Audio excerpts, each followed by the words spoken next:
What's up mga repa? This is Kuya Nikki again, nagbabalik. And today, tayo nagluto na isa sa mga favorite ng mga Pinoy na lutuin. Ito yung tinatawag nating Bistek Tagalog or Beef Steak Filipino style. So sa video na to, ibabahagi ko sa inyo ang aking paraan at recipe kung paano lutuin ito. So paano mga repa, mga kaibigan? Tara, samahan nyo ako muli at atin naglutuin ito. Alright mga kaibigan, simulan na natin ang pagluto ng Bistek Tagalog. So ito meron tayo ditong karning baka na hiniwa na maninipis. Ating itong titimplahan ng pamintang durog, siguro mga 1 to 2 teaspoon. Tapos meron tayo ditong calamansi juice. Siguro nagpiga ako dito ng mga 15 pieces. Hindi natin sinama yung buto. Siguro mga 1/3 to 1/4 cup of calamansi juice. Tapos ito naglagay din tayo dito ng 1/2 cup na soy sauce. So ito, imamarinate lang natin dito yung ating baka. Tapos haluan natin to ng pinitpit na bawang. O ginamit ko dito yung pinitpit na bawang para madali siyang maalis mga kaibigan kapag sinear natin. So gumamit ako dito siguro ng mga 8 to 9 cloves of garlic. So hahaluin lang natin to, tapos imamarinate natin or ibababad natin to sa pinaka minimum of 1 hour. Tas mas matagal is much better para talaga manuot yung ating ingredients sa ating baka. So gumamit ako dito ng sirloin mga kaibigan. So maninipis ang pagkakahiwa at ang technique sa paghiwa ng ganitong karne laging pakontra sa hibla para hindi matigas, hindi maging bubblegum yung ating karning baka.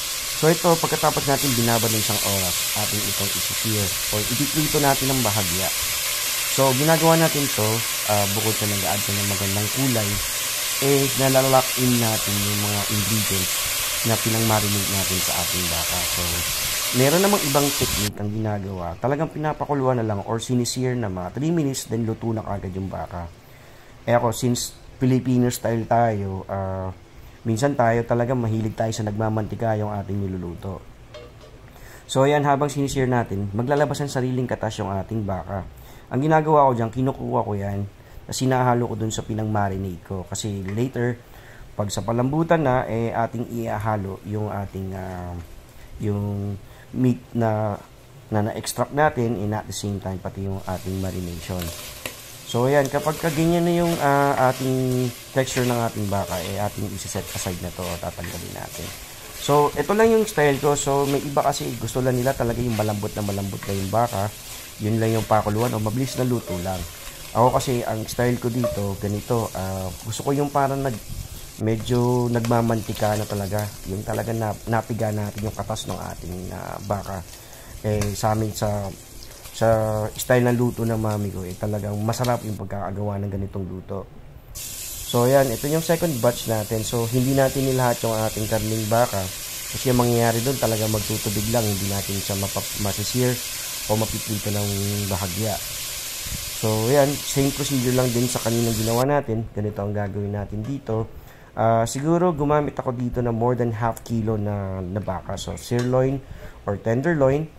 Ngayon kung gagamit kayo ng mga normal na part ng baka lang na kunyari panglaga, would suggest gumamit kayo ng pressure cooker kasi kahit sabihin mo na lutuin mo ng 1 oras yun, ang hirap palambutin nun mga kaibigan. So pag bibili kayo ng baka, make sure lang na talagang pamprito o panglaga yung mabibili nyo. So ayan, set aside na natin to kasi talaga yung ating pinang-marinate talagang nanuot na sa ating baka. Ito talaga kahit wala ng salsa, ilapat mo lang yung karne sa kanin, talagang naglalabas siya ng sanding ng katas. Tapos ito, magigisa tayo dito ng sibuyas. Nagdagdag ako ng konting mantika, siguro mga 1 tablespoon. Tapos yung mga uneven shape na white onion, yun yung gagawin natin pang saute. So gigisayin natin ito mga kaibigan. Tapos yung magagandang shapes na onion, yun yung later pang toppings natin para maganda tignan yung ating luto. So magigisa lang tayo dito. Then afterwards, ang next na gagawin natin ay ilalagay natin yung ating pinang-marinate. So pero ayan, nagdagdag pa ako ng sibuyas dito para talagang medyo onion flavor yung ating bistek Tagalog. So hindi tayo gumamit dito ng kahit anong powder.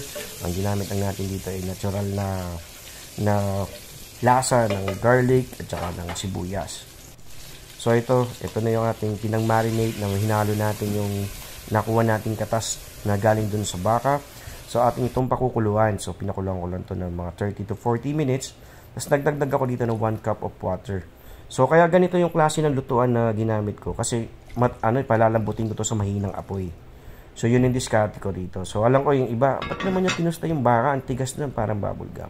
So again, kung papalambutin nyo na matagal, lalambot yan. So, pero kaya ko ginagawa ito, para kasi maglabas talaga sa nagsarap na katas na hindi ko na-achieve pagka mabilis ang luto sa baka. Tapos ito para to balance the taste, naglagay din ako dito ng 1 tablespoon na brown sugar. So, wag nyong damihan para hindi naman, kasi maraming Pinoy ayaw ng matamis na bistek ako naman, nilagyan ko lang ng konti para to balance the taste lang. At syempre, may batang kakain sa amin. So, that's an optional ingredient. Kasi ito, para ma-heat natin yung umami taste, naglagay din ako dito ng Knorr seasoning. Siguro 1 tablespoon na Knorr seasoning. Will do na yan kasi may soy sauce na yan. Kaya, nandun yung alat ng mga kaibigan. So, this is an optional ingredient. Ito lang yung para pag gustong-gusto mo talagang umami taste. Meaning to say, yung talaga malinamnam yung pagkakaluto mo. So, ayan mga kaibigan, almost done na tayo sa pagluto. Napakuluan na natin to sa mahinang apoy ng 30 to 40 minutes. So, anytime soon, ipiplating na natin to. Tapos lalagyan lang natin siya ng toppings na white onion. So, naway meron kayong bagong recipe na magagawa para sa inyong pamilya. So, ayan, pinapakita ko sa inyo na tutusok siya ng tinidor. So, ayan, again, just a recap. Kapag maghihiwa kayo ng baka, kung puro pababa yung hibla, kontrahin nyo ng pakanan o pakaliwang hiwa. In that way, hindi maging bubble gum yung inyong karneng baka pag hinihiwa nyo ng maninipis. So again, this is Kuya Nicky. I just wanna say thank you everyone sa inyong support. Sana hindi kayo magsawang manood ng aking videos. Sa mga hindi pa nagsasubscribe, baka pwede nung kayo mag-subscribe and hit the notification bell para updated kayo sa aking videos. So again, this is Kuya Nicky. Maraming salamat and ingat tayo lagi mga kaibigan. Thank you and have a good day.